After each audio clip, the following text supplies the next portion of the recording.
What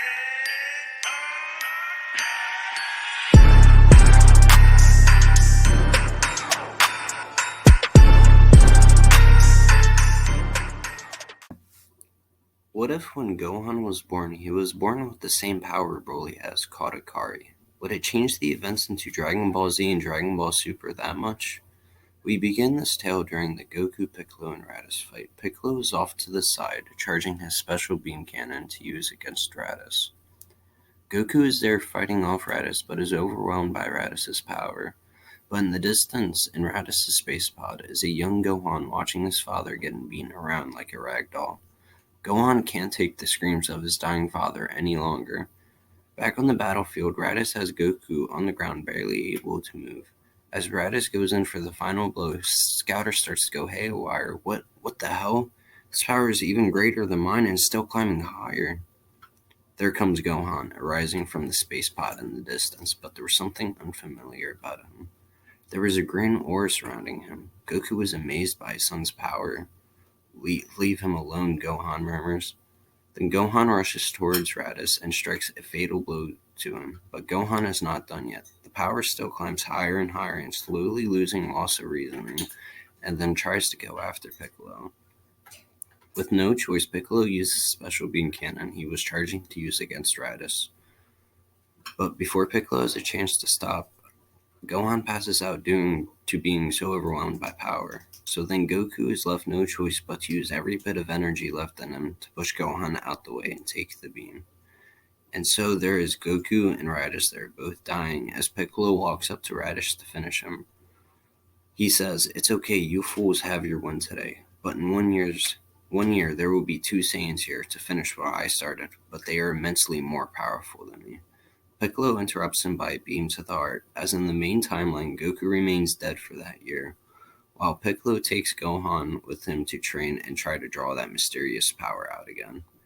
In the year, Gohan can get stronger, but not much stronger than what he is in the main timeline at this point. As the days passed, it became the day that Raditz would warn the Z-Fighters of. 2 huge power levels started getting closer. The Z-Fighters would prepare with first having Bulma and Master Roshi revive Goku, as the others would head to a spot and meet. Not long after of the Z-Fighters landing, there were two Saiyans who would end up to be Nappa and Vegeta. "So where's Kakarot?" Vegeta said. He'll be here, trust me," Gohan shouted. "Alright then, Nappa, have your fun with them, but don't kill the Namekian yet." So as in the main timeline, Nappa plants the Cybermen and then sends the Cybermen after the Z-Fighters, with Yamcha the first to go. But before they have a chance to go after anyone else, Krillin steps in and takes care of them. But that was nothing compared to the vicious power of Nappa, and with ease Nappa takes out Chaozu and then Tien. Now there was only Gohan, Piccolo, and Krillin. With their last plan to be able to defeat Nappa, they all gang up on him, and it starts to work until it was Gohan's turn, like in the main timeline. Gohan is too nervous and scared, and Nappa can't get the upper hand. Nappa, enraged, goes after Gohan and fires a massive blast towards him. Piccolo jumps in front of the blast before it gets to the young Saiyan, though. Piccolo is then defeated. But before dying, he says to Gohan, "Gohan, I've seen you grow a lot as a fighter, and I'm proud to call you my friend. Gohan, release your power." Gohan stood there in disbelief. He couldn't believe his teacher, his friend, died by this monster. If I was only strong enough. As the tears start to run down the young Saiyan's eyes, he let out a roar. Then the green aura that appeared back during the Raditz fight appeared once again, taking Gohan over. Vegeta's scouter started to skyrocket, and he could only sit there speechless. It only took a matter of seconds for the scouter to explode.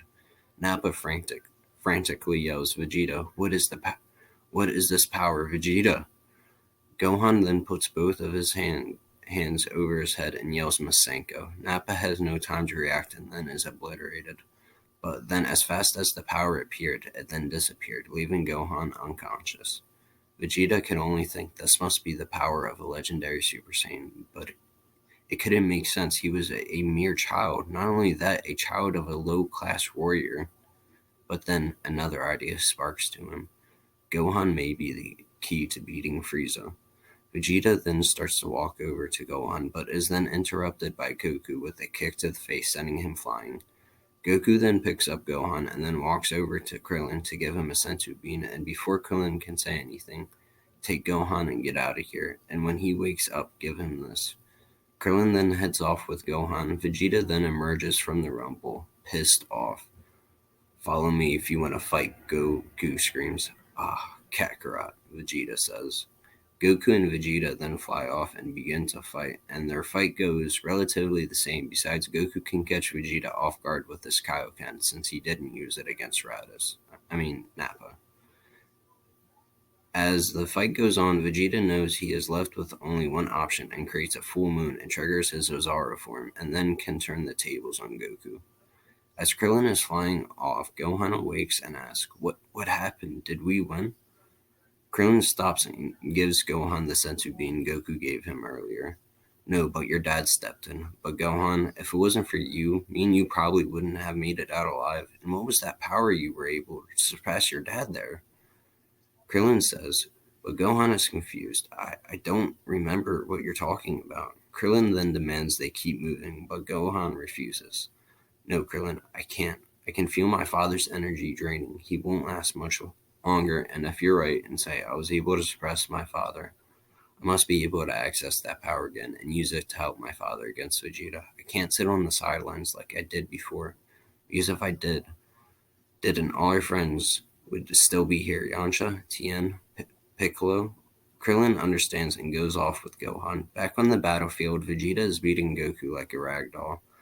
He has tried everything he could. Vegeta then says, after I'm done with you, I'm going to take your son and blow this entire planet to smithereens.